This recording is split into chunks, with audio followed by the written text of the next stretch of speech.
Queue న్యూస్లో పనిచేయటకు senior video editors కావాలను సంప్రదించవలసిన నెంబర్లు 8688926084. ఖలీదా జియా రిలీజ్ 6 ఏళ్ల నిర్బంధం తర్వాత విడుదలైన బంగ్లాదేశ్ మాజీ ప్రధాని పార్లమెంట్ ను రద్దు చేసిన అధ్యక్షుడు మహమ్మద్ యూనస్ నేతృత్వంలో తాత్కాలిక ప్రభుత్వం హసీనా పాలయానంతో చకచకా మారుతున్న పరిణామాలు బ్రిటన్లో ఆశ్రయంపై డైలమా భారత్ లోనే ఉన్న హసీనా షాక్ లో ఉన్నారు ఆలోచించుకునేందుకు టైం ఇచ్చాం ఆల్ పార్టీ మీటింగ్ లో జయశంకర్ వెల్లడి మాజీ ప్రధాని ఖలీదా జియా ఆమె విడుదలైపోయింది ఆమె 6 ఏళ్ల నుంచి నిర్బంధంలో ఉంది అయితే బంగ్లాదేశ్ ప్రధాని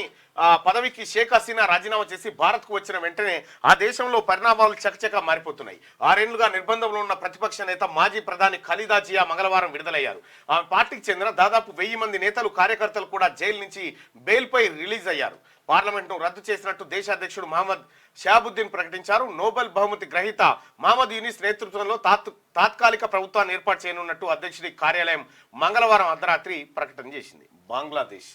ఒక అట్టుడుకుతున్నటువంటి అంశం ఏంది దీని కథ అంటే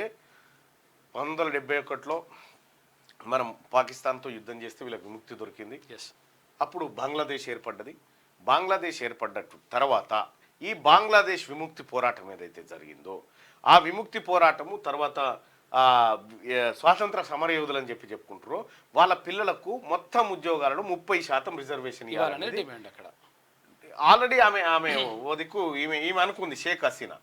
అనుకుంటే దాన్ని ఒక విద్యార్థి అట్లా ఇస్తారు అని మెల్లగా స్టార్ట్ చేసినటువంటి ఉద్యమం ఆమె దేశం విడిచి పారిపోయే పరిస్థితికి వచ్చింది ఒక విద్యార్థి 26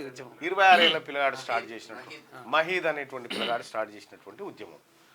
అక్కడ రిజర్వేషన్లు అనేటువంటి ఎందుకు 30% స్వాతంత్ర సమరయోధులకు ఇస్తే తప్ప అంటే కాదు మొత్తం వీళ్ళ పార్టీలే ఉన్నట్టు అలా మొత్తం వీళ్ళ పార్టీలే ఉన్నారు కాబట్టి అది జరిగింది సో ఇక్కడ 30% రిజర్వేషన్ వాళ్ళ వర్గాలకు ఇచ్చుకుంటేనే బగ్గుమన్నది మరి ఇవాళ మన దేశంలో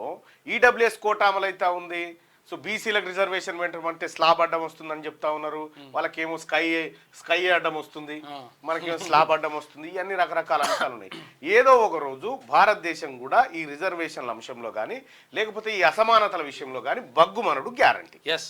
ఎనుకో ముందో కానీ అనుడు మాత్రం గ్యారంటీ ఇప్పుడు విర్రవీగుతున్నటువంటి వాళ్ళు ఎవరైతే ఉన్నారో ఆ రోజు తోక ముడిచి పారిపోవడం తప్పదు అది అంతే ఆ రోజు అయితే వస్తుంది 15 సంవత్సరాల పాటు ప్రధానమంత్రి చేసింది ఆమెనే వెళ్ళిపోవాల్సి వచ్చింది 15 ఏళ్ల పాటు ప్రధానమంత్రి చేసింది రెండో విషయం ఏంటంటే బంగ్లాదేశ్ దక్షిణాసియా దేశాల్లో ఆర్థికంగా జీడిపి పరంగా రెండవ అతి పెద్ద గ్రోత్ ఉన్నటువంటి దేశం అది మన అంతేందుకు కేసీఆర్ మాట్లాడేగా ఉన్నాడు కేసీఆర్ మాట్లాడిండు ఒకసారి మాట్లాడిండు బంగ్లాదేశ్ జీడిపి మన ఇండియా దాటిపోతాం Bangladesh GDP more than India today ఇది నరేంద్ర మోడీ ప్రగతి ఈ ఫేస్బుక్ ఈయన బంగ్లాదేశ్ పేరు చెప్పగానే బంగ్లాదేశ్ పని అయిపోయింది శ్రీలంక పాస్బుక్ లో మీరు కూడా పెడితే దయచేసి ఎక్కడ పెట్టిస్తాం ఇలా బంగ్లాదేశ్ జీడిపి మనకన్నా ఎక్కువైంది అని మనం సిగ్గుపడన్నా తలదించుకోవాలని గొప్పతనం మనది ఈ బుడ్డ దేశం మనకన్నా పక్క కూడా శ్రీలంక జీడిపి మనకన్నా పెద్ద ఉంటుంది దాని పని కూడా ఈయన ఏ పేరు చెప్తే ఇటు శిబు సోరెన్ కొడుకు హేమంత్ సోరెన్ పేరు చెప్పిండు ఆయన జైలు కేజ్రీవాల్ తో కలిసి వచ్చిండు ఆయన జైలు మహారాష్ట్ర పోయి ఆయన ఎవరు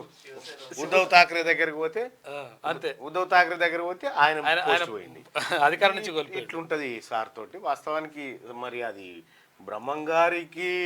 మరో రూపంగా వచ్చిన ఏమో అర్థం కాదు కానీ భవిష్యత్ అంతా చెప్తూనే ఉంటాడు ఏదైతే మంచి బ్రహ్మంగారేమో భవిష్యత్తులో ఏం జరుగుతుంది అని చెప్తాడు ఈయన ఏది మంచి అని చెప్తే అది చెడు అవుతుంది ఏం చేస్తా కొంతమందికి ఉంటుంది ఆ కళ క్యూ న్యూస్లో పనిచేయటకు సీనియర్ వీడియో ఎడిటర్స్ కావాలను సంప్రదించవలసిన నెంబర్లు 8688926084.